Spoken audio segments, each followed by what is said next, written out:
Blue Moon City is a game for 2 to 4 players, which takes about an hour to play. The goal of the game is to make a certain number of offerings to the obelisk, based on the number of players. On a player's turn, they can move their pawn to building tiles and contribute to the construction of the building using the required value and colors of the cards they choose to play. Cards also have special powers, such as moving the pawn extra spaces, acting as wild cards, making offerings to the obelisk, or moving the dragons. The dragons allow players to acquire scales, which can be used to help make more donations to the obelisk. The first player to make the required number of donations is the winner. Lost Cities, the board game, is a game for 2 to 4 players, which takes about 30 to 60 minutes to play. Players have the option to send up to 5 pawns on 5 different expeditions, playing cards of the appropriate color to advance along the selected tracks. On each turn, a card can either be played or discarded. If it is played, the pawn can move, but if the card is discarded, another player can take it to use for himself. If a pawn lands on a space with a bonus tile, it can get extra movement or points. Also, each space is worth points, starting in the negative and gradually rising. When 5 pawns cross bridges on their expedition tracks, the round is over. After 3 rounds, points are totaled and the player with the most victory points is the winner.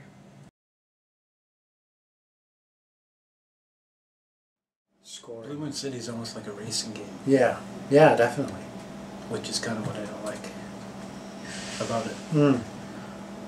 I don't like the fact that if you draw bad, It's the same with both games. I don't know why, but with Lost Cities, it's like because you discard to a certain pile and both people can draw from that discard pile. If you're drawing poorly, you're probably still going to get a chance to draw some cards that'll be useful. It would be better if you could play either ascending or descending. That would open it up a bit, which the other version of this does. But other than that, I think the problem is that I've played more games of Blue Moon City where I've just been really unlucky with the cards, and I've had no chance of winning. I get half the score of everybody else. Whereas in Lost Cities, even if you have a bad round, well, then you play another one, and then you play another one. So it's like the odds seem to evens up. Yeah, the luck. There's a lot of luck in both of them in drawing the cards, but the luck seems to even out in Blue Moon City a little better. Sorry, Lost Cities better. I think they're about even. I think Blue Moon Cities gives more options of changing your strategy, whereas Lost Cities there really isn't. True, you get locked into it. Yeah, actually, I think Lost Cities is actually a much simpler game. The Blue Moon City, it really depends on what other people are building, because with the order in which you build buildings, the bonuses they get, and that all it's far more strategic, I guess. Or would that be tactical? I don't know. When I've played, a lot of times, someone was clearly ahead, and it was generally hard whoever to gets catch the up. early ones out there is gonna. Because the early ones are cheaper, Yeah, and it gets hard to catch up. yeah.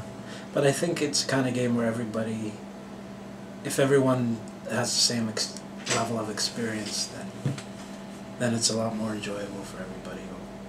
Like you have to play it a few times to really Blue Moon City. Yeah, Blue Moon City. Right. Yeah. Whereas Lost Cities, I think it is so luck based that once you have the basic understanding of how the game works, which, you play cards and move your guy for every card you play.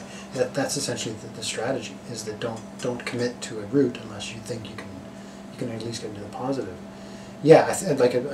My roundabout way of saying Lost Cities seems to be a much more accessible game. Easier to pick up. People grasp it quicker. Yeah, I think there's a bit more strategy with Blue Moon City, but Yeah, I would agree. Lost Cities has an added strategy with the little chits that you can get. Oh, and which track to try to get after which You chits. can get some what to end do with them. scoring chits and some automatic scoring chits, and then some that you move other guys. That is quite a luck thing too, though. Like if one of the tracks just happens to have a lot of really good bits on it, and you don't have any of that color, well, you're kind of out of luck with that too. Yeah, I don't know. I think there's a lot of luck in both adds games. I really do. I mean, I've had a lot of bad luck with Blue Moon City where I just keep drawing ones. And it's just so frustrating because you can't build anything. There's nothing you can do. And the ones, they give you, like all the different cards, the lower the card, the better the bonuses you get from it, right? Like one lets you move dragons, the other one gives you more. Yeah, they're kind of balanced. Yeah, but I don't think it balances out evenly because the lower numbers, you need to use so many of, like if all you're getting is low numbers in Blue Moon City, you're kind of out of luck. At least that's happened to me. I don't know. In Lost Cities, it's true. If in Lost Cities all you get is the really high numbers, you're also kind of out of luck. They might have lower numbers, but usually you can move the dragon with them. Right. Right. Oh yeah, and that whole scale thing, that's a little, some people have trouble wrapping their heads around that. But it does kind of balance the luck factor out, though. A little bit, yeah. No, you're right. Because even if you get the low cards, you're not stuck. Right? Like Yeah, with but if- Lost Cities, where if you get low cards after that you can't use, you're stuck with them. Or if all you get is high cards at the beginning, yeah, you just gotta start discarding them. I don't mind high cards at the beginning, because then you can just hold on to them. Yeah, but if all you have is high cards, you can't. You have to discard some. But I don't know, I'd rather have high cards at the beginning than low cards at the end. Well, yeah, obviously, yeah. Useless. Yeah. Because if you focus on 3 tracks, and you start drawing nothing but, I mean, as the game goes on, your options are just dwindling and dwindling. Mm-hmm. So if you do focus on 3 tracks, then you can get nailed really easy. Right, but that's the thing too with if you focus on 3 tracks, and then you make it to the end in one of them, right? You can still use those. You haven't depleted that set. You can continue to add to it and move other ones in which you're just getting unlucky in your drawing. So there's that. That helps. But it has to be too. a viable card, though. True. Yeah, it has to be. So well, I mean, there's 9 spaces, and there's 11, right? 11 cards. Right, but then there's also the little chips that let you move one guy ahead, and You can't use that in the end. No, but I'm saying you probably would have used those Yeah. in order to get to the end. They're both based on card games. This one shares the name pretty much, and the art doesn't share any of the mechanics. The card game version of Blue Moon City, Blue Moon, is a completely different game, mechanically, thematically, everything. Whereas the card game for Lost Cities, the board game, the card game, which is Lost Cities, the basic game mechanics are identical. Mm-hmm. Blue Moon City, the ending seems to come up all of a sudden. You can certainly see it coming a long way off. And like you said, yeah, there's no hidden scoring. So it's Because it obvious is kind of who's hidden. Your jewels are hidden, right? Jewels. Crystals? Gems? Crystals. Crystals. Your crystals are hidden. Mm-hmm. So someone can go and donate to the obelisk and have a card that lets them do it twice. That's true. And then bam, the game's over. Yeah. Lost Cities, the board game, is a nice one to play if you just want something easy and something you can chat over. A game that you don't really have to concentrate on, a game you don't really have to pay that much attention to. It almost plays itself in a lot of ways. Once you commit to a thing, you play cards. You don't have that many choices really as to what you're going to do. Your choices are usually fairly obvious. There are some choices as to whether or not you're going to go into a track, or whether or not you want to start playing the higher cards before you play the lower ones because you just don't think you're going to get there. And yeah, there are definitely choices to be made, but the choices I think are much simpler than the ones to be made in Blue Moon City. Not that Blue Moon City is a complicated game either. It's also very simple, which I think is one of its strong points. But I don't think it is as simple as Lost Cities, the board game. No, you could play Lost Cities pretty passively. Yeah. And you could, just by the way people learn it, I mean, Lost Cities you catch right away. Yeah, within Blue Moon City you have to play a couple of times before you usually. really get an idea as to how you should do it. Yeah. But that said, I played Blue Moon City a few times and I don't really want to play it again for a while. Right. Where Lost Cities I can play quite often. Mm-hmm. And it's usually pretty fun, just because the luck makes it fun, and sometimes you move a guy onto a space that lets you move another guy, and it can have like this big chain reaction.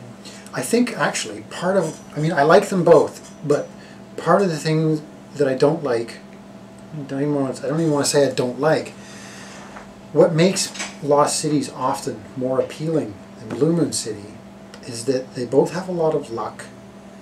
Blue Moon City requires, I think, much more attention, more planning and thinking, and it requires more brain power, but the luck is still there. So it's like you're thinking and planning out much better, but you're still getting screwed over because you're just not drawing the right cards.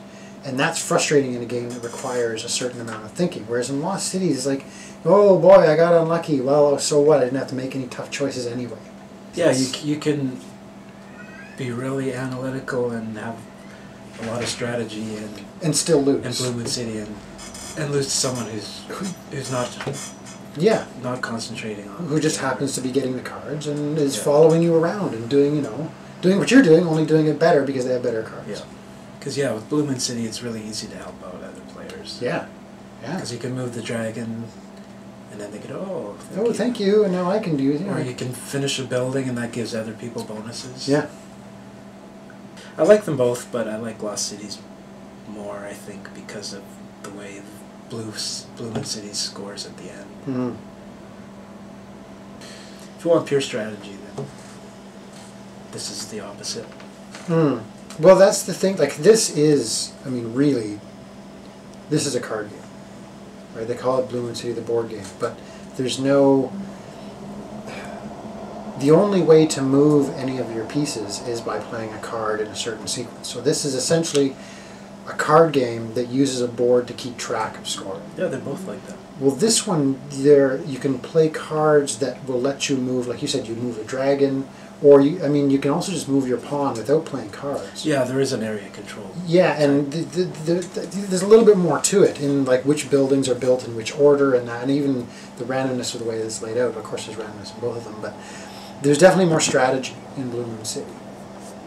Definitely, it's not just the fact that you're drawing cards and playing them. There's a little more to it than that. Each tile is like a work of art. Yeah, and each card Lost is... Cities is like a brochure from a Well, travel agency. I mean, even each individual card in this is a painting in and of itself. Whereas in Lost Cities, each card is a different color. Well, it's they're one painting, but every card, the higher you go in the number, it's the closer it is focused on the goal of the card. That's just a little Photoshop thing. No, that's what I'm saying. Like it's one picture. They just keep cropping it and cropping it and cropping it. Whereas in this, every card is a beautiful piece of work. And also, you get the cute, cool little plastic dragon figures, which are nice. I mean, unnecessary, but they're nice. And then the pawns are even kind of funky shaped. They're not just normal pawns. So yeah, this component-wise is really nice.